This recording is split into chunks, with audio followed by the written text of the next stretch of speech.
ரொம்ப ஃபீல் குட்டா ஒரு ஹோல்சமா ஃபீல் பண்ற மாதிரியான ஒரு மூவி கொண்டு வந்திருக்கிறேன். படத்தோட பேர் பார்த்தீங்கன்னா ஆல் டுகெதர் நவ். இது 2020 வெளியாயிருக்கு. வழக்கம் போல படத்தோட ஒன்லைனர் பார்க்காமலே உள்ள போயிடலாம். ஒருவேளை இனிமேல் ஒன்லைனர் சொல்லணும்னா கீழே கமெண்ட் பண்ணுங்க. அண்ட் முடிஞ்ச அளவுக்கு இந்த வீடியோக்கு லைக் பண்ணி கொடுங்க, ஹைப் பண்ணி கொடுங்க. அப்படி நம்ம ஸ்டோரிக்குள்ளே போயிடலாமா?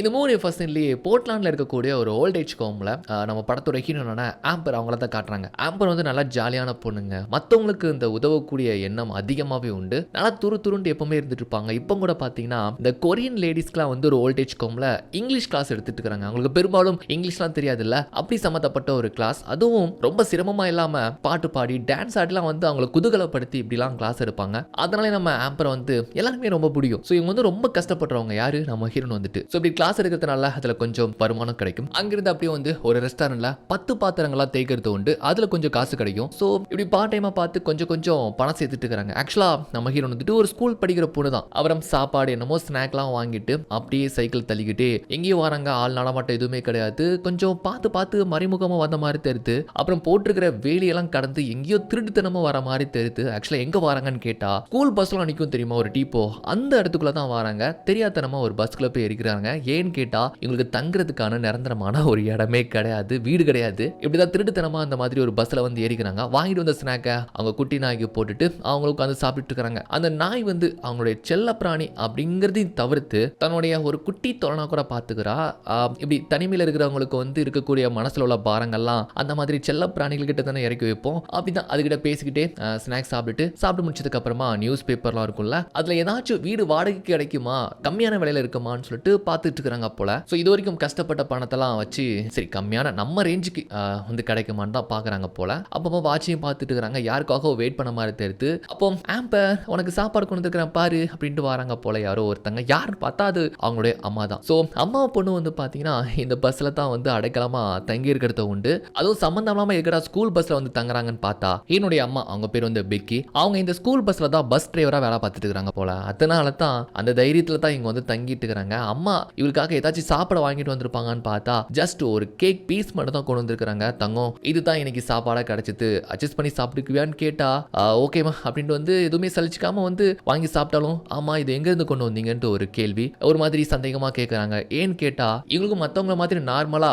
வீடு கீடுன்ட்டு எல்லாமே இருந்துச்சு. ஆனா எங்க அப்பா இறந்ததுக்கு அப்புறமா எங்க லைஃபே டோட்டலா சேஞ்ச் ஆயிடுச்சு. அதுலயும் எங்க அம்மா அப்பா இறந்ததுக்கு அப்புறமா இன்னொருத்தரோட சேர்ந்து வாழ்ந்தாங்க. ஆனா அவன் ரொம்ப மோசமானவன். அவன் குடிப்பாண்டு அம்மாவையும் குடிப்பழக்கத்துக்குள்ள ஆகிட்டான் போல. அப்புறம் 2 பேருக்கு இடையில ஏதோ சண்டை, அவங்க பிரிஞ்சு வந்துட்டாங்க. அப்புறம் வீடு இல்லாம தன்னுடைய பொண்ணை இப்படி அவங்க வேலை பார்க்குற இந்த பஸ்ல வச்சு தான் பாத்துக்கிறாங்க. ஆனா இது எத்தனை நாளைக்கு நிரந்தரமா இருக்க முடியும்? இருந்தாலும் கொஞ்சம் கொஞ்சமா பணம் சேர்த்து ஏதாச்சும் ஒரு வீடு வாடகைக்கு வாங்கிடலாம் அப்படிங்கிற ஒரு எண்ணத்துல தான் அவங்க இருந்துட்டு இருக்காங்க. ஆனா இன்னைக்கு என்ன காரியம் பண்ணிட்டு வந்திருக்காங்கன்னா அவங்க 2வது கணவரை பார்த்து பேசி அவரோட குடிச்சிட்டு அவர்கிட்ட இருந்து தான் அந்த கேக்ஸ் எல்லாம் வாங்கி சாப்பிட்டுட்டு இதை கொண்டு வந்திருக்காங்க மிச்சத்தையும். இதை சந்தேகமா கேட்டதும் உளறிட்டாங்க. இவளுக்கு கொஞ்சம் கோவம் வருது. ஏன்னா அப்படி அபியூஸ் பண்ணவர்கிட்ட மறுபடியும் நீங்க எதுக்கு போகணும் அப்படின்ட்டு இவ பலமுறை சண்டை போட்டிருப்பா. ஆனா இவ பேச்சையும் மீறி தான் அம்மா இப்ப அங்க போயிட்டு வந்திருக்காங்க, கேக்கும் கொண்டு வந்திருக்காங்கன்னு தான் கோவம்னு வச்சுக்கோங்களேன். ஆனா அம்மா குடிச்சிருக்காங்கல்ல, அவங்க வந்து பொண்ணுகிட்டே கொஞ்சம் கோவப்படுறாங்க. நீ ரொம்ப லிமிட் தாண்டி பேசுற, வயசுக்கு ஏற்ற மாதிரி பேச்சு இல்லை அப்படின்னு சொல்லிட்டு கோவப்படுற மாதிரி போறாங்களே. ஆனா பாவம் நம்மால் ரொம்ப சாது, விட்டு கொடுக்கக்கூடிய எண்ணம் அதிகமாகவே உண்டுல்ல. அதனால அம்மா கிட்ட அவளே வந்து சமாதானப்படுத்துற மாதிரி பேசுறா. அவங்க கொஞ்சம் உருன்னு மூஞ்சி வச்சுட்டு இருந்தாலும் அப்புறம் சமாதானமா ஆயிருந்தாங்க. அப்புறம் அம்மா தூங்கினதுக்கு அப்புறமா அதுக்கப்புறம் தான் ஸ்கூல் சம்பந்தமா உட்காந்து புக்ஸ்லாம் படிக்கிறது உண்டு போல. ஸோ இப்படிதான் அவருடைய வாழ்க்கை போகுது. மறுநாள் காலைல அம்மா சீக்கிரமா எஞ்சி டிரைவ் பண்ணக்கூடிய அந்த யூனிஃபார்ம்லாம் போட்டு வண்டி எடுக்க ரெடி ஆகுறாங்க. இவ்வளவு எஞ்சி பெட்ஷீட்லாம் மடிச்சு வச்சுட்டு தன்னுடைய நாய்க்குட்டியும் திங்ஸ் எல்லாம் எடுத்துட்டு அங்க இருந்து ஓகேமா நைட்டு பார்க்கலாம் அப்படின்ட்டு அங்க இருந்து கிளம்பி வரா. அப்படியே சைக்கிள் எடுத்துட்டு எங்க வரான்னு பார்த்தா அந்த ஓல்டேஜ் ஹோம் தான். ஸோ அந்த வயசானவங்களுக்கு தன்னால முடிஞ்ச அளவுக்கு பல உதவிகள் பண்ணுவாங்க. அப்படி இன்னைக்கு வந்து டோனட் வாங்கிட்டு வந்து எல்லாருக்குமே அன்பா பாசமா பகிர்ந்துட்டு ஒருத்தங்களுக்கு மட்டும் ஸ்பெஷலா கொண்டு வராங்க. ஸோ அவங்க பேர் வந்து பாத்தீங்கன்னா ஜோன் வந்து எப்போதுமே உருன்னு இருக்கக்கூடிய ஒரு கேரக்டர் தான். ஆனா ரொம்ப நல்லவங்க, ரொம்ப நல்லவங்க. அவங்க வாழ்க்கையில பல கஷ்டங்கள் வழிகள்லாம் தாண்டி தான் வந்திருக்கிறாங்க போல. அதனால தான் அவங்க சிரிக்கிறதே கிடையாது. உம்மன் இருப்பாங்களா, இவனை ஏதாச்சும் ஜோக்லாம் பண்ணி சிரிக்க வைக்க ட்ரை பண்ணுவா. ஆசரதே கிடையாது அந்த அம்மா. ஆனா இவங்கள ஒரு தனி அன்பா, அதே மாதிரி தான் அவளுக்கும் இவங்கள ரொம்ப பிடிக்கும். ஸோ இங்க வந்து தான் குளிக்கிறது, ஃப்ரெஷ் அப் ஆகிறது, அப்படியே சைக்கிள் எடுத்துட்டு அவ ஃப்ரெண்டு ஒருத்தனை பார்க்கறதுக்காக வரா. ஆக்சுவலா ஸ்கூல் கிளம்பி மொத்தமா ஃப்ரெண்ட்ஸா தான் போவாங்க போல. அதுல ஃபர்ஸ்ட் ஒருத்தனை வந்து கூப்பிடுறதுக்காக வரா. அந்த ஃப்ரெண்ட் அவன் சீக்கிரமா எஞ்சி காலமே கிடையாது, நேரா இவ தான் வேக்கப் பண்றது, அவனை கிளப்பி விடுறது, அப்புறம் 2 பேருக்குமே சேர்த்து சமைக்கிறது சாப்பிடுறதுலாம் உண்டு. ஸோ இந்த ஃப்ரெண்ட் பேர் பார்த்தீங்கன்னா ரிக்கி, ரொம்ப சோம்பேறி. அவங்க அம்மா ரொம்ப தங்கமானவங்க. அவங்க வந்து நர்ஸ் தான். அவங்க நைட் ஷிஃப்ட் போயிட்டு கொஞ்சம் லேட்டா தான் வருவாங்கல்ல காலையில. அதான் இவ போயிட்டு அவனை எழுப்பி விட்டு சமைக்கிறதெல்லாம் உண்டு போல. இவன் நிலைமையை புரிஞ்சு அவங்களும் இவன் மேல ரொம்ப அக்கறை உண்டு. ஒரு பொண்ணு ஸ்தானத்துல பார்ப்பாங்க. ஏதாச்சும் உதவி தேவைன்னா கேளுன்னு சொல்லுவாங்க. ஆனா மத்தவங்க கிட்ட இருந்து உதவி வாங்குறதுல வந்து அவளுக்கு விருப்பமே கிடையாது. தலையாடிட்டு அவருடைய நாய்க்குட்டி கூட அங்கதான் விட்டு வரோம் போல. 2 பேருமே ரெடியாகி வெளியே வந்தா ஒரு வண்டி வந்து நிக்குது. அதுல ஏறினா பாத்தீங்கன்னா அங்க ஒரு 3 பேர் இருக்காங்க. சோ இந்த 5 ஃப்ரெண்ட்ஸ் தான் சேர்ந்துக்கிட்டு மொத்தமா ஸ்கூலுக்கு எப்போதுமே இந்த வேன்ல வந்து வழக்கமா போறது உண்டு போல. சோ பின்னால கோட் போட்டு இருக்கிற பேர் வந்து ஜான், பக்கத்துல ஒரு பொண்ணு இருக்கிறாளே அவ பேர் ஜோர்டன். ஆக்சுவலா அவங்க 2 பேருமே பிரதர் அண்ட் சிஸ்டர். அதுக்கப்புறம் வந்து ரிக்கி அண்ட் ட்ரைவ் பண்ணக்கூடியவன் பேர் வந்து டை. அவன் நம்ம படத்துடைய ஹீரோன்னு வச்சுக்கலாம். ஆக்சுவலா அவன் மேல நம்ம ஆளுக்கு வந்து நம்ம ஹீரோனுக்கு வந்து ஒரு கண்ணு ஒரு ஃபீல். 2 பேருக்கு இடையில ஒரு காதல் உணர்வு இருக்கு. பட் வெளிப்படுத்தினது கிடையாது. அப்படியே ஃப்ரெண்ட்ஸா ஜாலியா பேசிக்கிட்டு ஸ்கூலுக்கு வந்து ரீச் ஆகுறாங்க. அப்படியே இறங்கி வரும்போது தான் தெரியுது அந்த ஜானுங்கிற பையனுக்கு நடக்க முடியாது. வீல் சேர்ல தான் வந்துட்டு இருக்கான். அப்படியே ஜாலியா பேசி வந்துட்டு இருக்காங்களா. ஆக்சுவலா இப்போ எங்க ஸ்கூல்ல ஒரு ஆனுவல் ஈவென்ட் வந்து நடக்க போகுது. அதுல ஃப்ரெண்ட்ஸா நம்ம 5 பேர் சேர்ந்து ஒரு டிராமா பண்ணலாமா அப்படின்னு தான் நம்ம ஹீரோ பல முறை கேட்டுட்டு இருக்காங்க. எல்லாருக்குமே விருப்பம். அதுல நம்ம ஹீரோ இருக்கிறானே அவனுக்கு அதுல கொஞ்சம் உடன்பாடு கிடையாது. ஏன்னா அவனுக்கு கொஞ்சம் கூச்ச சுபாவம். ஸ்டேஜ்ல போய் நின்னுகிட்டு ஆக்டிங் பண்றது, சிங்கிங் பண்றது அப்படின்ட்டு அவனுக்கு இதுல கொஞ்சம் நாட்டம் இல்ல போல. அதை பத்தி இவகிட்ட சொல்லி பேசிட்டே வந்துட்டு இருக்கிறான். டே அவ்வளவு கூட்டத்துக்கு மத்தியில ஃபுட்பால்லாம் ப்ளே பண்ற, அப்ப இது மட்டும் உனக்கு என்ன கூச்சமான்னு கேட்டா அது வேற இது வேறமா அப்படின்ட்டு பேசிட்டே வந்துட்டு இருக்காங்களா. ஆக்சுவலா வந்து நம்ம ஹீரோ கிட்ட வந்து மொபைல் போன் கிடையாது, இருந்துச்சு பட் வந்து தொலைஞ்சிருச்சு அப்படின்னு வந்து கொஞ்சம் வருத்தமா சொல்ற மாதிரி சொல்லிட்டு அண்ட் அப்படியே அது ஜாலியா மாத்திருத்தா.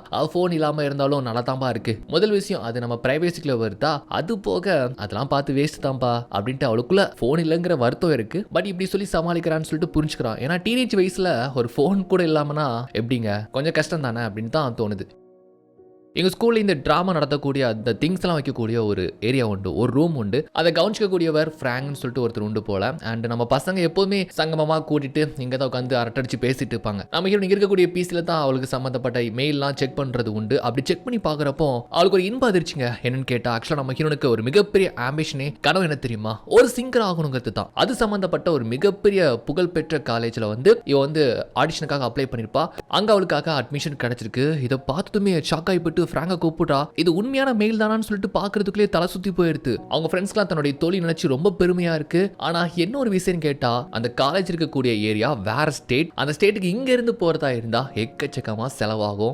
சாதாரணமா போக முடியாது, ஃபிளைட்டை பிடிச்சி தான் போக முடியும். அப்படி இப்படின்னு பார்த்தா ஏகப்பட்ட காசு வேணும். ஒரு பக்கம் சந்தோஷமா இருந்தாலும் இன்னொரு பக்கம் அது கை நழுவி போயிடக்கூடாதுங்கிற ஒரு வருத்தம் இருக்கு. ஸோ இது சம்பந்தமா இது வரைக்கும் சேர்த்து வச்ச மொத்த பணத்தையும் வந்து கணக்கு போட்டு பாக்குறா. வீடு வாடகைக்காக ஒரு பக்கம் சேர்த்து வச்சுட்டு இருக்கிறோம். இதுல இதுக்கு மட்டும் எப்படி நம்ம பணத்தை ரெடி பண்றது தான் அவளுக்கு ஒரு குழப்பம். சரி இதை நம்ம அம்மா கிட்ட சொல்லலான்ட்டு சந்தோஷமா ஒரு பக்கம் இருந்தாலும் அப்படியே வாரான்னு வச்சுக்கோங்களேன். பஸ்ஸுக்கு வந்து பார்த்தா ஆக்சுவலி இவ வந்து சேர்த்து லேட் தான். அம்மா இன்னும் வரவே இல்லை. சரி லேட்டா வருவாங்கன்ட்டு வழக்கம் போல நாய்க்கு சாப்பாடு கொடுக்குறப்போ நாய் பார்த்தீங்கன்னா லொல்லொன்னு குலைச்சிக்கிட்டே இருக்கு. ஸோ இந்த சத்தத்தை கேட்டு யாரோ அந்த பக்கம் தூரமா போற மாதிரியான சத்தம், அதாவது செக்யூரிட்டி தான் நினைக்கிறேன். ஒருவேளை இவங்க இருக்கிறது தெரிஞ்சதுன்னா அவ்வளோதான் அவளுக்கு பிரச்சனை தான். ஏன்னா திருட்டுத்தனமா தான் அங்க அம்மாவும் பொண்ணுங்க தங்கிட்டு இருக்காங்க. ஸோ அங்க இருக்கிற செக்யூரிட்டி வந்து போன மாதிரி தெரியுதுன்னு வச்சுக்கோங்களேன். அம்மாவும் இன்னும் வரவே இல்லை. எங்க போயிருப்பாங்கன்னு சொல்லிட்டு அவங்களை தேடி நேரா அந்த 2வது கணவர், அவன் பேர் ஆலிவர், அவன் வீட்டுக்கே வராங்க. அங்க ஒரு ட்ரக் இருக்கு, அதுல யாரோ படுத்துருக்காங்க. பார்த்தா அம்மா தான். எதுக்கு அங்க வராம எங்க இருக்கிறீங்கன்னு கேக்குறப்போ அம்மா என்ன சொல்றாங்கன்னா, தங்கம் அங்க இருக்கிறது நமக்கு சேஃப் கிடையாது. எத்தனை நாளைக்கு தான் குளிர்ல நம்ம அந்த பஸ்ல நடுங்கிட்டு கிடக்கிறது. நான் ஆலிவர் கிட்ட பேசினேன், அதாவது 2வது கணவர்கிட்ட வந்து பேசிட்டாங்களாம். அவன் முன்ன மாதிரி கிடையாது, தெரிஞ்சிட்டான். நம்ம 2 பேரையும் அவங்க வீட்லயே தங்கிக்க சொல்லியிருக்கிறான்ட்டு சொல்றப்போ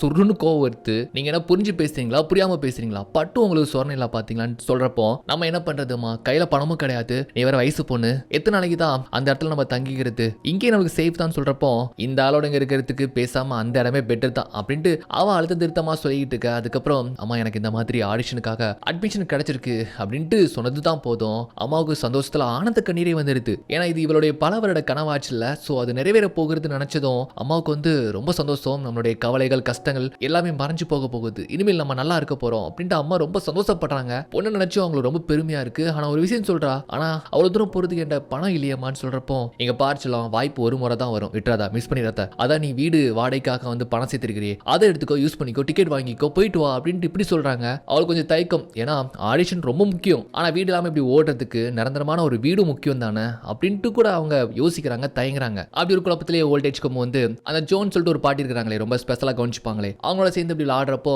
இவ டல்லா இருக்கிறத பார்த்துட்டு கேக்குறாங்க, என்னாச்சு, ஏன் ஒரு மாதிரி இருக்கிற, உன் பாய் ஃப்ரெண்ட் எதுவும் பேசலையான்ட்டு இப்படி கேட்கறாங்களா. ஐயோ பாய் ஃப்ரெண்ட் எதுவுமே கிடையாது, இது வேற ஒரு விஷயம் அப்படின்னு சொல்றப்போ அவங்க என்ன சொல்றாங்கன்னா, இளமையை வேஸ்ட் பண்ணிட பண்ணிடாத. லைஃப்ல ஒன்ஸ் தான் அது வந்து கிடைக்கும். அதை கடந்து வந்ததுக்கு அப்புறமா ஐயோ அதை பண்ணிருக்கலாமே இதை பண்ணிருக்கலாமேன்ட்டு நம்ம உட்காந்து புலம்புறதுக்கு இப்பவே எது வேணாலும் தப்பா இருந்தாலும் பண்ணிப்பாருன்ட்டு இப்படி சொல்றாங்கல்ல. அவங்க என்னமோ சொல்றாங்க, பட் இந்த சிச்சுவேஷன்ல அவளுக்கு ஆப்டா இருந்த மாதிரி இருக்கு. அப்புறம் வழக்கம் போல ரிக்கியோட வீட்டுல இருந்து சமைச்சிட்டு இருக்கிறப்போ அவங்க அம்மாவும் வராங்க. ஹாஸ்பிட்டல்ல இருந்து வந்துட்டு அவளுக்கு புதுசா காஸ்மெட்டிக் கிட் ஒன்று வாங்கி கொடுக்குறாங்க. அவகிட்ட தான் வாங்குறதுக்கு காசு இல்லையேன்னு சொல்லி தான் பொண்ணு மாதிரி அனுதாபத்துல வாங்கி கொடுத்தா அவளுக்கு தான் அப்படி கிஃப்ட் யார்கிட்டயும் வாங்குறதுக்கு பிடிக்காது, வேணான்னு சொல்றா. எவ்வளவுதான் வந்து கம்பல் பண்ணி பார்த்தாலும் நான் அந்த அளவுக்கு இந்த காஸ்மெட்டிக் ஐட்டம்லாம் யூஸ் பண்ண மாட்டாங்கன்ட்டு வேணான்னு சொல்லியிருந்தா. இவன் மறுநாள் ஸ்கூல்ல அந்த கல்ச்சரல் ஈவெண்ட் இருக்கிறதா சொன்னாங்கல்ல, அதுல வெரைட்டி ஷோன்னு சொல்லிட்டு ஒரு நிகழ்ச்சி வந்து வைக்கிறதா இருந்துச்சு போல. அது பெருசா வந்து இவங்க ஸ்கூல்ல வருஷம் வைக்க மாட்டாங்க. அது இந்த வருஷம் கொண்டு வரணும்னு சொல்லிட்டு நம்ம ஹீரோன் வந்து பாத்தீங்கன்னா அதுக்காக பல முயற்சிகள் ஈடுபட்டு மாணவர்கள்கிட்ட வாலண்டியரா வந்து பாத்தீங்கன்னா ஏதாச்சும் அவங்களுக்கு இருக்கக்கூடிய ஸ்கில்ல பயன்படுத்திக்கோங்கன்ட்டு ஒவ்வொருத்தங்க கிட்ட கேட்டு அண்ட் அவங்க பேரை மென்ஷன் பண்ணிக்கிறாங்க. ஆக்சுவலா நம்ம ஹீரோனை பொறுத்த வரைக்கும்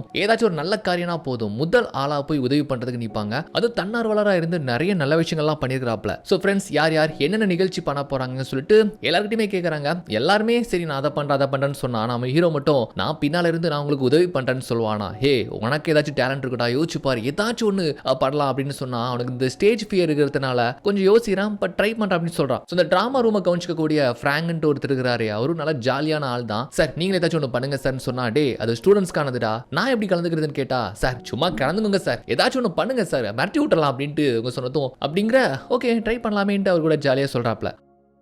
அவருக்கு சேர்த்து வச்ச மொத்த காசையும் கொடுத்து அந்த ஆடிஷன் போகிறதுக்காக ஃப்ளைட் டிக்கெட் புக் பண்ணணும்ல, அதை வந்து நம்ம ஃப்ராங்க் கிட்ட வந்து கொடுத்ததும் அவர் என்ன சொல்றாருன்னா, எதுக்கு நீ கஷ்டப்பட்டு இப்படி சேர்த்து வச்ச பணத்தை இதுக்காக கொடுக்குற, இதுக்கு ஸ்கூலே வந்து உதவி பண்ணுவாங்க, கண்டிப்பா ஏதாச்சும் ஃபண்ட் ரைஸ் பண்ணலாம் அப்படின்னு சொன்னா, யார் சொன்னா நான் கஷ்டப்படுறேன்ட்டு, என்கிட்ட நிறைய பணம் இருக்கு அப்படின்ட்டு இப்படி ஜாலியா வந்து சொல்றாங்க. உன்னை பத்தி எனக்கு தெரியாதா, இந்த ஸ்கூலுக்காக நீ எவ்வளவு நன்மைகள் பண்ணிருக்கிற, கண்டிப்பா பசங்க உனக்காக சேர்ந்து இந்த சிறிய தொகையை கூட உதவி பண்ண மாட்டாங்களான்னு சொன்னா, சார் அதெல்லாம் வேணாம் சார், யாருடைய சிரமமும் வேணாம் அப்படின்னு சொல்லிட்டு இப்படி வந்து சொல்றப்போ, உன்னுடைய சித்தாந்தமே எப்படி மத்தவங்க உதவி தேவை தானே சொல்லுவேன், பிடிவாதக்காரியாச்சு உங்கள்கிட்ட சொல்ல முடியுமா அப்படின்ட்டு டிக்கெட் கூட புக் பண்றாங்க. வழக்கம் போல பஸ்ஸுக்கு வந்து பார்த்தா அம்மா இங்க சேஃப் கிடையாது, வழக்கமா மீட் பண்ற இடத்துல மீட் பண்ணலாம்னு சொன்னதும் நேரா வந்தா ரெஸ்டாரண்ட். அம்மா ஒரு மாதிரி சோகமா இருக்கிறாங்க. என்னன்னு கேட்டா, இந்த அம்மா குடிச்சிட்டு வண்டி ஓட்டுறதுக்கு போல, இதை தெரிஞ்சுக்கிட்டு அங்க இருக்கிற பள்ளி நிர்வாகம் வேலையோடு தூக்கிட்டாங்களாம். இனிமேல் தங்கறதுக்கு இடம் கிடையாது, நம்ம ஆலிவர் ஸ்வீட்ல தான் தங்க போறோம், பிக்கப் பண்றதுக்காக கார் எடுத்துட்டு வராருன்னு சொல்றப்போ சம காண்ல வருது. குடிச்சிங்களான்னு கேட்டா, குடிக்கல 2 பேக்கு தான் போட்டேன் அப்படின்ட்டு ரொம்ப திமிரா, அதை தப்பே பெருசு இல்லைங்கிற ரேஞ்சில் சொல்றாங்களா. நீங்க திருந்து போறது கிடையாது, நான் சொல்ற பேச்சு கேட்க போறது கிடையாது. அங்கிருந்து கிளம்ப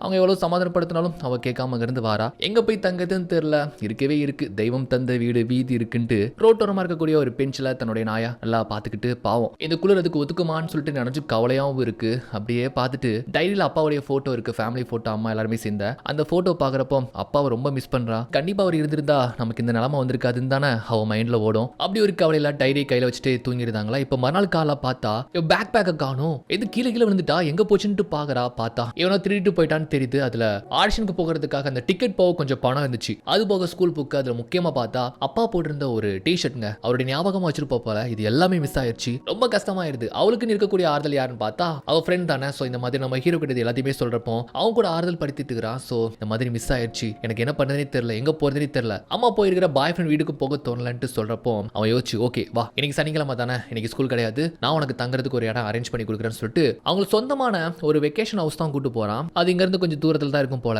அப்படி கார்ல சோகமா வந்துட்டே இருக்காங்க. ஆக்சுவலா நம்ம ஹீரோ வந்து ஓரளவுக்கு நல்ல பணக்கார ஃபேமிலி தான். அப்படி இந்த வீடு தான் வராங்க. ஓரளவுக்கு நல்லா வீடு பெருசா இருக்கு, பாக்குறதுக்கு நல்லா பிரம்மாண்டமா தான் இருந்த மாதிரி இருக்கு. வீடு பிடிச்சி போயிருது, கொஞ்சம் ரிலாக்ஸா அப்படியே ஃப்ரெஷ் அப் ஆயிட்டு குளிச்சுட்டு நாய்க்குட்டிக்கும் இடம் ஓகே தான். அப்போ நம்ம ஹீரோ யாட்டியும் போன்ல பேசிட்டு இருக்கிறான்னு சொல்லிட்டு வெளியே வந்து பார்த்தா அப்படி தூரமா இருந்து அவனை பாக்குறா, ஒரு மாதிரி ரசிக்கிறா. ஆல்ரெடி அவனை பிடிக்கும், பட் இருந்தாலும் நமக்காக அப்படி பண்றானேன்னு சொல்லிட்டு இன்னும் காதல் அதிகரிக்குது. நல்லவளையா வீட்டுல கூட ஒரு பியானோ இருக்குது, ஏன்னா ஆடிஷன் வரப்போகுதுல, அதுக்காக பிராக்டிஸ் பண்ண வேணாமா என்ன, நம்ம ஹீரோக்கு பியானோலாம் வாசிக்க தெரியுமா, அந்த டேலண்ட்லாம் இருக்குது போல என்று சொல்லிட்டு இருக்கிறான். அண்ட் இது போக ஹீரோனுடைய அப்பாவே வந்து ஒரு மியூசிஷியன் தானா, அவர் இசை சம்பந்தப்பட்ட ஃபீல்டில் இருந்ததுனாலோ என்னவோ தெரியல, இவருக்கு பாட்டு படிக்கிறதுல நல்லாவே திறமை இருக்கு போல. அப்பா சில மியூசிக்லாம் பேப்பர்ஸ்ல எழுதி வச்சிருக்காரு. ஆக்சுவலா அந்த டைரி மடத்தனை அவகிட்ட இருக்கு, அது மிஸ் ஆகல. ரொம்ப ரொமான்டிக்கான ஃபீல்ட்ல வந்து எழுதிருப்பாருன்னு நினைக்கிறேன். அதை வந்து கொடுத்து வாசிக்க சொல்ல அவனும் சூப்பரா வாசிக்கிறான். அவன் வாசிக்கிறத விட பாடுற பாட்டு இருக்கு அவ்வளவு இனிமையா இருக்கு. அப்படியே அவனே அவ பாடுறத பார்த்து மெஸ்மரைஸ் ஆயிருந்தானா பாத்துக்கோங்க. அப்பா என்ன அழகா பாடாடா அப்படின்ட்டு, உனக்குள்ள பயங்கரமான டேலண்ட் இருக்கு, நீ பெரிய ஆளா தான் வருவேன்னு சொல்லிட்டு இப்பெல்லாம் ஆகா ஆகன்னு புகழ்ந்து தள்ளுறான். அப்புறம் அன்னைக்கு இரவு அப்படியே உட்காந்து பேசிட்டு இருக்காங்க. சோ அவங்களுக்குள்ள இந்த நெருக்கம் கொஞ்சம் இனிமையா இருக்கு. சொல்ல போனா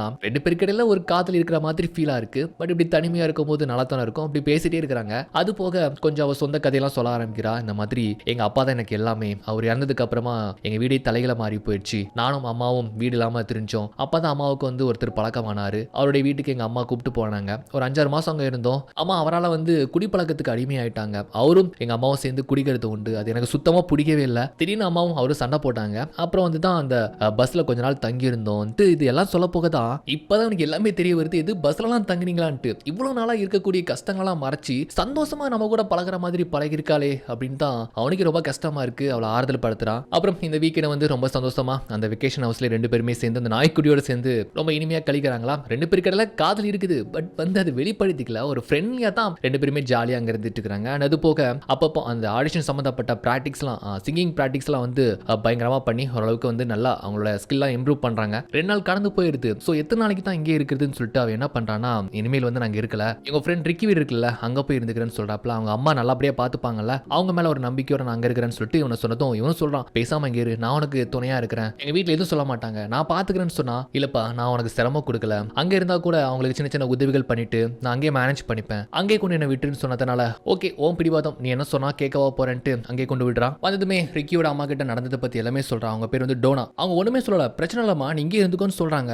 ஆனா கொஞ்ச நேரத்திலேயே நம்ம ஹீரோனுடைய அம்மா வந்துருந்தாங்க. வந்துட்டு கொஞ்சம் போதையை போட்டிருப்பாங்கன்னு நினைக்கிறேன், நீ என் கூட வா, எதுக்கு இங்க வந்திருக்கிற, இந்த வீக்கெண்ட்ல எங்க போன, அந்த 2 நாளா உனக்கு காணவே இல்லை, உனக்கு தேடாத இடம் கிடையாது, போனும் கிடையாதுன்ட்டு ரொம்ப கத்திட்டே இருக்கிறாங்க. அவ வந்து சொல்றா, நான் வரவே முடியாது, அந்த ஒலிவர் வீட்டில் போய் நீங்க இருந்தீங்கன்னா நான் வர முடியாதுன்னு சொன்னா, அவங்க போதையை போட்டிருக்காங்களா, சொன்னதே சொல்றாங்க, வா நான் பாத்துக்கிறேன், உன்னை நல்லபடியே பாத்து எந்த பிரச்சனையும் கிடையாதுன்னு சொல்றப்போ ரிக்கியோட அம்மா சொல்றாங்க, அதான் வரமாட்டேன்னு சொல்றாள், விட்டுருங்களேன் நான் பாத்துக்கிறேன்னு சொல்றப்போ, உங்க பாரு இது எனக்கும் என் பொண்ணுக்கு இடையில உள்ள பிரச்சனை, நீ உள்ள தலையிடாதுன்னு சொல்லிட்டு அவங்கள வா போன்னு சொல்றது, ஒரு மாதிரி பேசுறது, கோவப்படுறதுன்னு சொல்றாங்கல்ல. அம்மா என்ன பைத்தியக்காரத்தனமா பேசுறீங்க, அவங்க கிட்ட இது கோவப்படுறீங்க, இது நான் எடுத்த முடிவு, நான் வர முடியாதுன்னா வர முடியாதுன்னு சொன்னதுக்கு அப்புறமா வரமாட்டல்ல, ஓகே இனிமேல் நீயே பாத்துக்கோ, இனிமேல் அம்மான்ட்டு நான் கிடையாது, அம்மாவை மறந்துடு, என்ன தேடி வராதுன்னு சொல்லிட்டு ஒரு மாதிரி எமோஷனலா பேசி அழுதுட்டு போறாங்கல்ல. சோ இவதான் கொஞ்சம் இலகன மனசாச்சு, அம்மா அப்படியே அழுதுட்டாங்களேன்ட்டு அம்மா சமாதானப்படுத்துற மாதிரி போறா. எங்க போறீங்க கேட்டா, எங்க போறது, எனக்கு நான் அடைக்கலாமா இருக்கிறது ஆலிவர் தானே, அங்கதான் போறேன்னு சொல்றப்போ, தயவு செஞ்சு அங்க போகாதீங்கம்மா, அங்க போனீங்கன்னா அவரால் நீங்களும் சேர்ந்து கெட்டு போயிருவீங்க, குடிச்சு குடிச்சு உடம்பா தான் கெடுத்துப்பீங்கன்னு சொல்றப்போ, இங்க பார் சொல்லும், அம்மா உனக்கு முடிஞ்ச அளவுக்கு ஒரு நல்ல வாழ்க்கையை கொடுக்கணும் தான் ஆசைப்படுறேன், நீ ஏன் கூட தான் சேர்ந்து இருக்குன்னு நினைக்கிறேன் வைக்கிறேன்ட்டு சொல்றப்போ,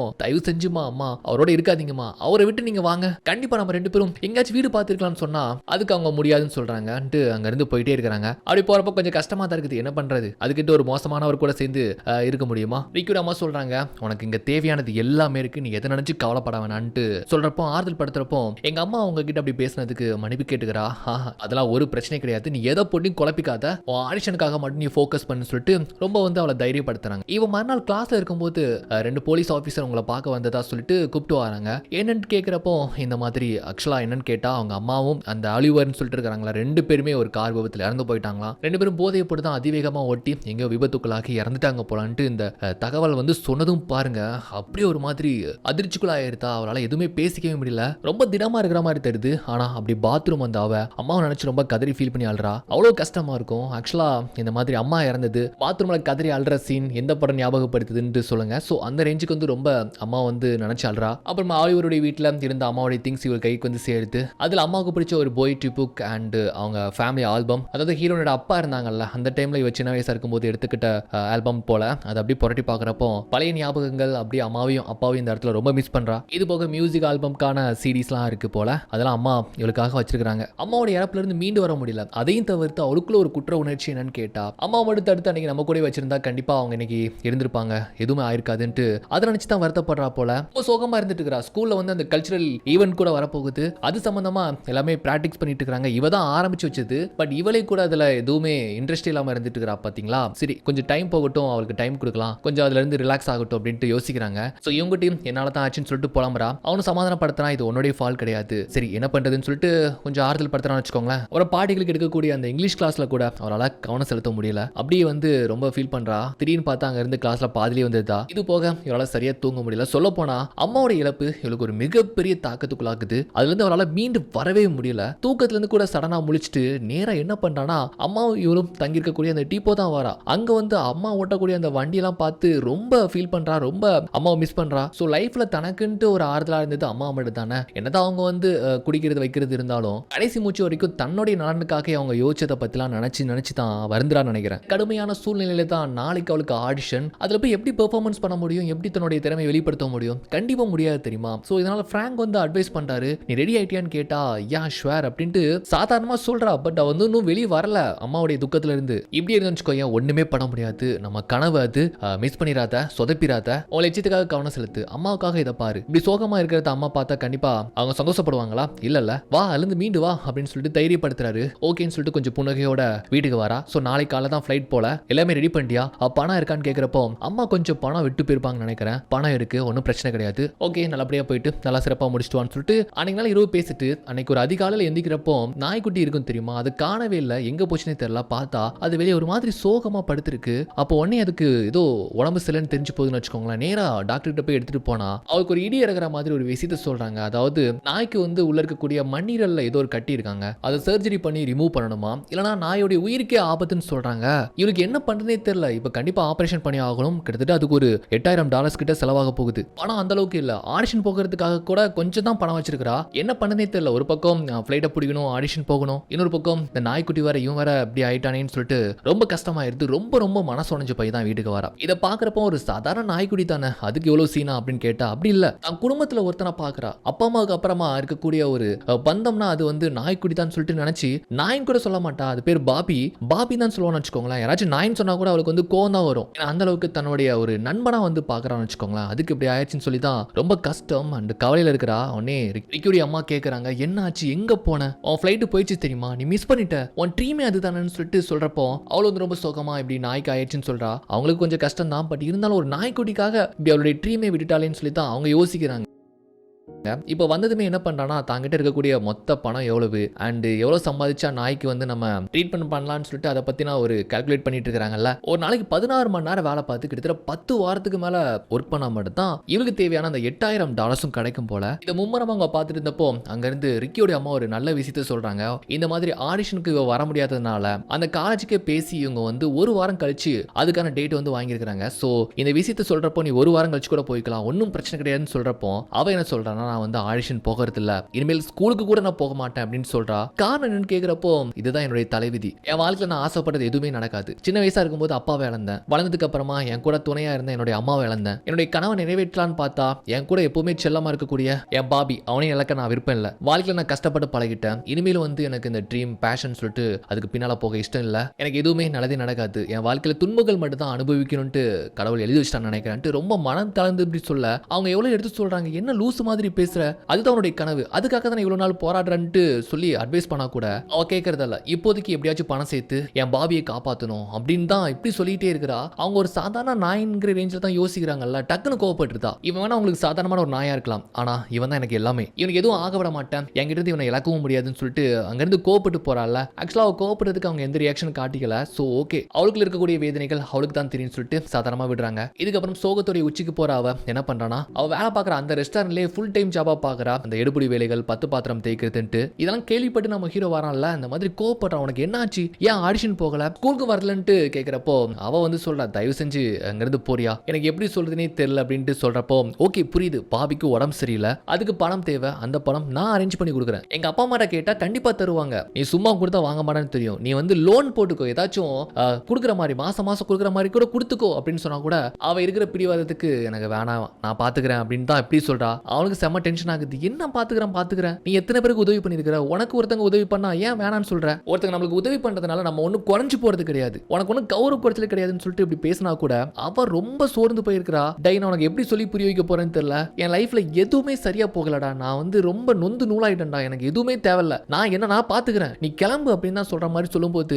உன்னாலதான் உங்க அம்மா இறந்து போயிட்டாங்கன்ட்டு உனக்குள்ள ஒரு குற்ற உணர்ச்சி, அதுக்காக நீ ஒன்னு நீயே தண்டிச்சுக்கிற, அதுதான் எனக்கு புரியுது, இப்படிலாம் பண்றதுனால எதுவுமே சரியாக போறது இல்ல, முட்டாள்தனம் பண்ணிக்கிட்டு இருக்கிற, ஃபர்ஸ்ட் நீ ஸ்கூலுக்கு போ, அதுக்கப்புறம் நாய் சரி பண்ணிக்கலான்ட்டு சொல்றப்போ அவ டென்ஷன் ஆகிறா. எல்லாருமே வந்து இது ஒரு சாதாரணமான நாய் தான் நினைச்சுக்கிறீங்க, அது எனக்குள்ள ஒரு எமோஷனல் கனெக்ட் இருக்குன்னு யாராலும் புரிஞ்சுக்க முடியுதா, யாருக்குமே சொல்லி புரிய வைக்க போறது கிடையாது, நீ தயவு செஞ்சு கிளம்புன்னு சொன்னதுக்கு அப்புறமா அதுக்கப்புறம் ஓகே நீ என்னமோ பண்ணு அப்படின்னு சொல்லிட்டு அவன் பாட்டுக்கு கூப்பிட்டு வந்துருந்தான். இதுக்கப்புறம் ஃபுல் டைமா அந்த ரெஸ்டாரண்ட்ல பாத்தீங்கன்னா டோனட் பண்றதெல்லாம் வந்து கத்துக்கிறா. அப்புறம் ஒரு பில்டிங்ல போய் கிளீன் பண்றதுன்னு சொல்லிட்டு எக்ஸ்ட்ரா வேலையெல்லாம் எடுத்துக்கிறாங்க. ரொம்ப கடினமா உழைச்சி கொஞ்சம் கொஞ்சமா பணத்தை சேர்த்துக்கிறாங்க. ஆக்சுவலா நம்ம ரிக்கியோட வீட்டில் தான் தங்கி இருக்காங்க அண்ட் அது போக அவங்களோட வேலைகள் இன்னும் ரொம்ப ஹெவியாக ஆகுது. ஸ்கூலுக்குலாம் போறது கிடையாது இல்ல. சோ அப்பப்ப தான் ஓல்டேஜ் ஹோம்லாம் போறது உண்டு. அப்போ கூட சோகமா இருக்கிறத பார்த்து ஜோன் பாட்டி வந்து கேக்குறாங்க, என்ன ஆச்சு, ஏன் உருண்டுட்டு இருக்கிற? ஆக்சுவலா அவங்க அம்மா இறந்து போனது எல்லாமே தெரியும், இருந்தாலும் இப்படி இருக்கிறத பார்த்துட்டு அவங்களும் கேக்குறாங்க, ஒன்னு ரெண்டு சாதாரணமா சமாளிச்சுக்கிறா, முன்ன மாதிரி கலகலன்ட்டு பேசுறது இல்லையே, உற்சாகமா இல்லையே தான் அவங்களுக்கு கொஞ்சம் கூட கஷ்டமா இருக்கு. அப்புறம் இவ வழக்கம் போல ரெஸ்டாரண்ட்ல வேலை பாக்குறப்போ இவளை பாக்குறதுக்காக நம்ம ஹீரோ வரான். அவனை பார்த்ததுமே அன்னைக்கு நடந்ததுக்கு வந்து சாரி கேக்குறா. ஓகே, அது ஒன்றும் பிரச்சனை கிடையாது. ஸ்கூல்ல வாலண்டியரா இந்த மாதிரி வெரைட்டி ஷோன்னு சொல்லிட்டு எல்லார்கிட்டயும் ஒரு ஆர்வத்தை தூண்டி விட்டியே, அது இன்னைக்கு தான் நடக்க போகுது, நீ வராம இருந்தா எப்படி? ஒன்னதான் எல்லாருமே எதிர்பார்க்கறாங்க அப்படின்ட்டு சொல்றப்போ, இல்ல என்னால முடியாது, எனக்கு வேலை இருக்குன்னு சொல்றாளா. இந்த ரெஸ்டாரண்ட் ஓனர் ரொம்ப நல்லவர்னு நினைக்கிறேன், எங்க அப்பா ஆம்பர், இனிமேல் நான் பாத்துக்கிறேன், நீ ரொம்ப களைப்பா வேற இருக்கிற, போயிட்டு வா, ஜாலியா போயிட்டு வா அப்படின்னு வந்து சொல்லி அனுப்பிச்சதுனால அவளும் ஓகேன்னு சொல்லிட்டு நம்ம ஹீரோட வந்து ஸ்கூலுக்கு வந்து சேர்ந்தாதான் தெரியுது, ஆக்சுவலா இது வெரைட்டி ஷோவே கிடையாது. இது வந்து எதுக்கு தெரியுமா, நம்ம நாய்க்குடிக்கு சர்ஜரி பண்றதுக்காக ஒரு ஃபண்ட் ரைஸ் பண்ணலாம்னு சொல்லிட்டு இவங்க ஃப்ரெண்ட்ஸ் எல்லாருமே சேர்ந்து ஒரு ஷோ மாதிரி ஒன்று நடத்துறதுக்காக தான் ஸ்கூல்ல இருக்கிற எல்லா ஸ்டூடெண்ட்ஸ் அண்ட் அவங்க தெரிஞ்சவங்க எல்லாத்தையுமே இன்வைட் பண்ணி ஒரு நிகழ்ச்சி ஒன்று நடத்துறாங்க போல. இது கார்ல வச்சு சொல்றப்போ அவளுக்கு ஒண்ணுமே புரியல. அதுக்கப்புறம் சொல்றாங்க, பாரு, இது உனக்கு தனிப்பட்ட முறையில் பண்ணக்கூடிய உதவி கிடையாது, பாவம் அந்த நாயை பழக வைக்கிறதுக்காக நாங்க பண்ணக்கூடிய ஒரு சின்ன உதவி நினைச்சுக்கோ, கண்டிப்பா உலகம் முழுவதும் இருக்கக்கூடிய டாக் லவர்ஸ் எல்லாம் வந்து முடிஞ்ச உதவி பண்ணுவாங்க, அவனை சீக்கிரமா காப்பாத்தலாம், பொழைக்க வச்சலாம்னு சொல்லிட்டு இந்த மாதிரி சொல்லிட்டு, இங்க பாரு, இந்த ஸ்கூலுக்காக நீ எவ்வளவு நன்மைகள் பண்ணிருக்கிற, தன்னார்வ தொண்டுலாம் பண்ணிருக்கிற, உன்னை அவ்வளவு சீக்கிரமா விட்டுருவாங்களா, இல்ல நம்ம ஃப்ரெண்ட்ஸ் கேங்க தான் விட்டுருவோமா, உனக்கிட்ட நாங்க இருக்கிறோம், நீ ஏன் கவலைப்படுற, நாயை காப்பாத்துறோம், நீ அகைன் வந்து ஸ்கூல் ஜாயின் பண்ற, அகைன் வந்து ஆடிஷன் போற அண்ட் உன் ட்ரீம் எல்லாத்தையுமே நம்ம அச்சீவ் பண்றோம்னு சொல்லிட்டு இந்த மாதிரி சொல்றப்போ, இந்த சில நாட்கள்ல தனக்குன்னு யாருமே இல்லைன்ட்டு ரொம்ப சோகமா உடஞ்சு போய் இருந்த இவளுக்கு இவன் சொன்ன வார்த்தைகள் எல்லாமே ரொம்ப உறுதுணையாவும் ரொம்ப சப்போர்ட்டா இருக்கு தெரியுமா. அதுதான் அவளுக்கு ஆனந்த கண்ணீரே வந்துருதுங்க. அப்படி சமாதானப்படுத்தி கையை பிடிச்சி உள்ள கூப்பிட்டு வராம வந்து பார்த்தா ஒட்டுமொத்த ஸ்கூலுமே அவளுக்கு சப்போர்ட் பண்றதுக்காக, அந்த நாயை காப்பாத்துறதுக்காக இந்த மாதிரி ஒரு நிகழ்ச்சி ஏற்பாடு பண்ணி ஏகப்பட்ட பேர் வந்திருக்கிறாங்க. ஸோ அது எல்லாத்தையுமே ரொம்ப சந்தோஷமா பார்த்து நம்ம ரிக்கியோடைய அம்மா நாய்க்குட்டியோட வந்திருக்கிறாங்கல்ல, அப்படியே அவங்கள போய் அரவணைச்சு அன்னைக்கு பேசினதுக்கு மன்னிப்பு கேட்டுக்கிறா. அவங்களும் அதை சாதாரணமா எடுத்துக்கிறாங்க. நிகழ்ச்சி தொடங்க போகுது. நம்ம ஹீரோ பார்த்து, நீ எங்க உட்கார போறான்னு கேட்டா அப்படியே சர்ப்ரைஸ் ஒன்று கொடுக்குறான் பாருங்க. ஆக்சுவலா ஸ்டேஜை பார்த்தாலே உனக்கு நடுங்கும், பேச தோணாதுன்னு சொன்னவன் இன்னைக்கு வெல்கம் ஸ்பீச் கொடுக்குறான். போயிட்டு மேலே ஏறின்னு அவ்வளோ பேர் மத்தியில பயங்கரமா பேசுறாங்க. அதுவும் நம்ம ஹீரோனுக்காக அந்த மாதிரி ஸ்டேஜ் ஏறி பேசுறான். என்ன தெரியுமா சொல்றான், இத்தனை வருஷமா ஸ்கூல்ல நம்ம ஹீரோன் மற்றவங்களுக்கு பண்ண தொண்டு உதவிகள், ஸ்கூலுக்கு பண்ண சேவைகள், இது எல்லாத்தையுமே சொல்லும்போது மொத்த ஸ்கூலுமே வந்து ஆரவாரம் படுத்துது, அவளை பாராட்டுது. எல்லாருக்குமே உதவி பண்ண நம்ம ஆம்பருக்கு வந்து நம்ம உதவி பண்ணாம விட்டா எப்படி, அவச்சு எல்லாமே கூடிய அந்த நாய்க்கு இப்படி ஒரு பிரச்சனை, இவ்வளவு பணம் தேவைப்படுது, நீங்க செய்ய வேண்டியது ஒண்ணுதான், உங்களால முடிஞ்ச பணத்தை கொடுங்க, அதையும் தவிர்த்து மொபைல் போனை எடுத்து யூடியூப், இன்ஸ்டா, ட்விட்டர், சமூக வலைத்தளங்கள் முழுவதும் இந்த செய்தியை வந்து பரப்புங்க. முடிஞ்ச அளவுக்கு இப்ப நடக்கக்கூடிய ஷோவை கூட நீங்க லைவா கூட ஷூட் பண்ணி அதை டெலிகாஸ்ட் பண்ணலாம், என்ன வேணாலும் செய்யுங்க, எல்லார்கிட்டையும் உதவி கேளுங்க, முடிஞ்ச அளவுக்கு வந்து பணத்தை திரட்டுங்க. இன்னைக்கு நடக்க போற இந்த ஷோ வந்து நம்ம சமூக வலைத்தளங்கள்ல ஒரு பயங்கர ட்ரெண்டிங் ரேஞ்சில் கொண்டு போகணும்ட்டு ரொம்ப உணர்ச்சி மிக்க பேச, இப்படிலாம் நீ பேசுவியான்னு சொல்லிட்டு நம்ம ஹீரோன் கீழ இருந்து பார்த்துட்டு இருக்காங்க. ஸோ எவ்வளவு ஃபன்னா நம்ம சேர்க்க போறோம்னு சொல்லிட்டு இந்த ஸ்கிரீன் நம்ம காட்ட போறோம்ட்டு பார்த்தா ஆல்ரெடி $8,000 வந்து கொஞ்சம் பணத்தை அவங்க சேர்த்து வச்சிருக்காங்க. ஒரு $2,000 வரைக்கும் சேர்ந்து இருக்குது. அதை பார்த்து எல்லாருமே ஆரவாரம் பண்ணி கை தட்டுறாங்க. அதுவே நம்ம ஹீரோனுக்கு ரொம்ப குஷியா இருக்கு. ஒவ்வொரு ஷோவும் முடிச்சதுக்கு அப்புறமா நம்ம எவ்வளவு இதுல வந்து டொனேட் பண்ணிருக்காங்கன்னு சொல்லிட்டு நம்ம பார்ப்போம். நிகழ்ச்சியை தொடங்குவோம்னு சொல்லிட்டு ஸ்டார்ட் பண்றாங்களா. ஆக்சுவலா நம்ம ஹீரோனுடைய ஃப்ரெண்ட்ஸ் எல்லாருமே சேர்ந்து தான் பண்ணக்கூடிய நிகழ்ச்சிகள் ரொம்ப சூப்பரா எல்லாருமே அவங்களுடைய பெர்ஃபார்மன்ஸ் வந்து பண்றாங்கன்னு வச்சுக்கோங்களேன். அதுல நம்ம அந்த டிராமா ரூம்ல இருக்கக்கூடிய பிராங்க் கூட வந்து விட்டு கலகுறாரு. அவர் கூட சூப்பரா நடிச்சிருக்காரு. ஆனா அதுக்கப்புறம் நம்ம ரிக்கி இருக்கிறானே அவங்க கூட ஸ்டாண்ட் அப் காமெடி மாதிரிலாம் ஒன்று பண்ணிட்டு போறான், விட்டு கலக்குறான். அவன் பண்ணி முடிச்சதுக்கு அப்புறமா இப்போ எவ்வளவு சேர்ந்திருக்குன்னு சொல்லிட்டு பாக்குறப்போ கிட்டத்தட்ட ஒரு $5,000 கிட்ட வந்து சேர்ந்திருக்குது. இதை பார்த்து நம்ம ஹீரோனுக்கு அப்படியே ஒரு மாதிரி பூரிப்பாயிருது. எப்படா இவ்வளவு பணத்தை நம்ம ஏற்பாடு பண்ண போறோம்னு நினைச்சிட்டு தத்தளிச்சு அவங்களுக்கு இந்த உதவி அவங்க லைஃப்ல மறக்கவே மாட்டாங்க. அப்புறம் ஃபைனலா பாத்தீங்கன்னா டியூபா அப்படிங்கிற ஒரு இசை நிகழ்ச்சி, டான்ஸ் நிகழ்ச்சி தான். அதை இங்க வந்து பெர்ஃபார்ம் பண்ணி நடனம் ஆடுறது யாருன்னு பார்த்தா ஆக்சுவலா வந்து அந்த கொரியன் பாட்டிகளுக்கு வந்து இங்கிலீஷ் கத்து கொடுப்பால, அந்த கிளாஸ்ல வருவாங்க தெரியுமா, அந்த பாட்டிகள் தான் இந்த விஷயத்தை கேள்விப்பட்டு இவளுக்காக வந்து இங்க டான்ஸ் பெர்ஃபார்மன்ஸ் பண்ணிட்டு இருக்காங்க. அதுவும் இவ வந்து அங்க கத்து கொடுக்குறப்போ பண்ணக்கூடிய அந்த ஸ்டெப்ஸ் எல்லாம் வந்து போட்டு வேடிக்கை காமிச்சு அவளை சிரிக்க வச்சாலுமே நம்மளுக்குன்ட்டு இவ்வளவு பேர் உறுதுணையா இருக்கிறாங்களேன்ட்டு அவளுக்குள்ள ஒரு சந்தோஷம் தான். இப்ப இந்த ஸ்கிரீன்ல பார்த்தா கிட்டத்தட்ட ஒரு $6,000 கிட்ட வந்து சேர்ந்திருக்குது போல. இப்போ ஸ்டேஜ்ல இவளை வந்து பேச சொல்றாங்க. அவளும் வந்து ரொம்ப உணர்ச்சி மிக்க பேசுறாங்க. நேத்து வரைக்குமே தனிமையில நான் ரொம்ப வாடி போயிருந்தேன், ஆனா எனக்கு இவ்வளவு பேர் உறுதுணையா இருக்கிறத நினைக்கிறப்போ எனக்கு ரொம்ப ரொம்ப ரொம்ப உற்சாகமா இருக்கு. பாபி இடத்துல இருந்து நான் உங்களுக்கு தேங்க் பண்ணேன்னு சொல்லிட்டு அண்ட் அம்மாவை ரொம்ப மிஸ் பண்றா. அவங்களுக்கு பிடிச்ச ஒரு போயம் ஒன்று உண்டு போல. அதையும் இந்த இடத்துல சொல்லி என்னதான் இருந்தாலும் அம்மாவை நினைச்சு அவங்க என்னமோ சொல்லி பெருமைப்படுறாங்க. அவங்க பேசி முடிச்சதுக்கு அப்புறமா இப்போ எவ்வளவு சேர்ந்திருக்குன்னு சொல்லிட்டு அந்த பேஜ் ரெஃப்ரெஷ் பண்ணி பாக்குறப்போ கிட்டத்தட்ட 2 லட்சத்துக்கு மேல டாலர்ஸ் சேர்ந்திருக்கு. யாராலுமே நம்ப முடியல. அங்க இருக்கிறவங்க எல்லாருமே பேசிக்கிறாங்க. ஒரு சலசலப்பு ஏற்படுத்து ஒருவேளை டெக்னிக்கல் ஃபால்ட்டா இருக்குன்னு ரெஃப்ரெஷ் பண்ணிலாம் பாக்குறாங்க. பட் அங்க இருக்கிறது ஆக்சுவல் அமௌண்ட் தான். யாரோ ஒருத்தங்க பெரிய அமௌண்ட் டொனேட் பண்ணிருக்காங்க. ஒருவேளை நீ தான் பண்ணியா, உங்க அப்பா அம்மாட்ட எதுவும் சொன்னியான்ட்டு இவங்கிட்ட கேட்டா சத்தியமா நான் எதுவும் பண்ணல அப்படின்னு இவன் சொல்றானா. ஆனா இவ்வளவு அமௌண்ட் எப்படி வந்துச்சுங்கிறது தான் தெரியல வச்சுக்கோங்களேன். ஆனா இருந்தாலுமே யாரோ ஒருத்தங்க இவளுக்காக இவ்வளவு மிகப்பெரிய தொகையை பரிசா கொடுத்துருக்காங்க. எதிர்பார்த்த 8000 எங்க இருக்கு, வந்த 2 லட்சம் எங்க இருக்கு, அப்பா ஒரு ஹியூஜ் அமௌண்ட் ஆச்சுல்ல. சோ கண்டிப்பா இந்த பணத்தை வச்சு அவங்க லைஃப்ல ஏதாச்சும் ஒன்று செய்வாங்க அப்படிங்கிற ஒரு நம்பிக்கையோட அந்த நிகழ்ச்சியும் நிறைவா மகிழ்ச்சியா முடிஞ்சு போகுது. அப்புறம் வழக்கம் போல ஓல்டேஜ் ஹோம் வராங்க. வழக்கம் போல அந்த டோனட்ஸ்லாம் வந்து எல்லாருக்குமே கொடுத்துட்டு நம்ம ஜோன் பாட்டியை ரொம்ப சந்தோஷமா பார்க்க வரா. இப்பதான் மூஞ்சி நல்லா கலகலன்ட்டு பிரைட்டா இருக்கு, சந்தோஷமா இருக்கிறா. அப்போ பாட்டி என்னமோ கொடுக்குறாங்க ஒரு கிஃப்ட் மாதிரி. அதை பிரிச்சு பார்த்தா நம்ம ஹீரோட ஸ்டேஜ்ல இருக்கிற மாதிரியான ஒரு போட்டோ, அதாவது அந்த ஃபன் கொடுத்தாங்களே அந்த போட்டோ. இப்போ கொஞ்சம் கெஸ் பண்ணிருப்பீங்கன்னு நினைக்கிறேன். ஆமா, இவ்வளவு பெரிய தொகையை போட்டது நம்ம ஜோன் பாட்டி தான். ஜோன் பாட்டி இப்பதான் சொல்றாங்க அவங்க மொத்தமா சேர்த்து வச்ச ஒட்டுமொத்த பணம் தான் அவ்வளவு பெரிய தொகை நினைக்கிறேன். அந்த பணத்தை வச்சு நான் என்ன செய்ய போறேன், எனக்குன்னு யாருமே கிடையாது. எனக்குன்னு தெரிஞ்ச ஒரு பொண்ணுனா அது நீ தான். உன்னை தவிர இங்க யார்கிட்ட நான் பேசுறது பழகிறது, உன்னை விட்ட எனக்கு யாருமே கிடையாது. உன் மேல எனக்கு தனிப்பட்ட முறையில் அக்கறை பாசம் எல்லாமே இருக்கு. உன்னை நான் என் பேத்தியாவே பாக்குறேமான்னு சொல்லிட்டு ரொம்ப அன்பா பண்பா அப்படி பேசுறத பார்த்து ரொம்ப எமோஷனலா அவளே உடஞ்சு போயிருந்தா. நான் உனக்கு தனிப்பட்ட முறையிலேயே அவ்வளவு பெரிய பணத்தை கொடுத்துருக்கலாம், ஆனா நீ கண்டிப்பா வாங்க மாட்டேன்னு எனக்கு தெரியும். அதான் உனக்கு அந்த ஃபண்ட் ரைஸ் பண்ற மாதிரி அதுல அந்த பணத்தை போட்டு விட்டேன். 10 ரூபா இருந்தா கூட நீ வந்து பார்த்து பார்த்து மத்தவங்களுக்கு உதவி பண்றியே, கண்டிப்பா இவ்வளவு பெரிய தொகையை கொடுத்தா கூட நீ அதை பக்குவமா பயன்படுத்துவ அப்படிங்கிறது தெரியுமான்னு சொல்லிட்டு ரொம்ப அரவணைச்சு பேசிக்கிறாங்க. இந்த பணத்தை வச்சு உனக்கு தேவையானது எல்லாத்தையுமே பண்ணிக்கோ, உன் கனவை நிறைவேற்று போ அப்படின்ட்டு இந்த மாதிரி சொல்றாங்க. ரொம்ப எமோஷனலா உடஞ்சு போறவ அப்படி அங்கிருந்து வந்து தூங்கி மறுநாள் காலைல எஞ்சா நம்ம ரிக்கியோடைய அம்மா தான் எழுப்பி விட்டுறாங்க. நாய்க்குடிக்கு சர்ஜரி பண்ணியாச்சு, அது நல்லா ஆயிடுச்சு, இப்போ குணமாயிடுச்சு. இன்னைக்கு தான் ஆடிஷனுங்க, அதுக்காக ரெடியாகி கிளம்பிக்கிட்டு இருக்கிறா. ஃப்ரெண்ட்ஸ் எல்லாருமே சந்தோஷமா தைரியப்படுத்தி வழி அனுப்பி வைக்கிறாங்க. சுத்தி எல்லாமே நல்லபடியா நடக்கிறதுக்கு காரணமே நம்ம ஹீரோ தானே. அவன் எல்லாம் இது எதுவுமே சாத்தியம் கிடையாதுன்னு சொல்லிட்டு அவனுக்கு ஒரு தேங்க் பண்ணிட்டு அப்படியே காதல வெளிப்படுத்துற மாதிரி அவனுக்கு வந்து முத்தமும் கொடுக்குறா. அப்புறம் நாய்க்குட்டி அவங்க கிட்ட பத்திரமா விட்டுட்டு ஃபிளைட்டை பிடிச்சி அப்படியே ஃபிளைட்ல வரும்போது கூட தன்னைத்தானே தைரியப்படுத்த அப்பா அம்மாவுடைய புகைப்படத்தை பார்த்துட்டு நேரம் அந்த ஸ்டேட்டுக்கு வந்து சேர்த்தாங்க. வந்ததுமே அந்த மியூசிக் ஸ்கூல் வந்து அண்ட் வெயிட்டிங் ஹாலில் வெயிட் பண்றப்போ கூட அப்பா போட்ட அந்த மியூசிக்லாம் இருக்கும்ல அந்த பேப்பர்ஸ் பார்த்து ஆயத்தமாகிட்டு இருக்கிறா. ஸோ ஒவ்வொருத்தங்களும் உள்ள கூப்பிடுறாங்களா. அப்போ அடுத்தது யாரு, ஹாம்பர் யாருன்ட்டு சொல்றப்போ நான் தான் அப்படின்ட்டு ரொம்ப சந்தோஷமா ஒரு புன்னகையோட கண்டிப்பா இந்த ஸ்கூல்ல எனக்கு இடம் கிடைக்கும் அப்படிங்கிற ஒரு நம்பிக்கையோட அங்கிருந்து அந்த ஆடிஷனுக்குள்ள போற மாதிரி தான் இந்த படம் இப்படி ஒரு ஹாப்பி எண்டிங்ல முடிஞ்சு போகுது. ஓகே, இந்த ஸ்டோரி பத்தி நான் கமெண்ட் கீழே சொல்லுங்க. நெக்ஸ்ட் வீடியோ பார்க்கறதுக்கு முன்னால நம்ம சேனலை மறக்காம சப்ஸ்கிரைப் பண்ணுங்க.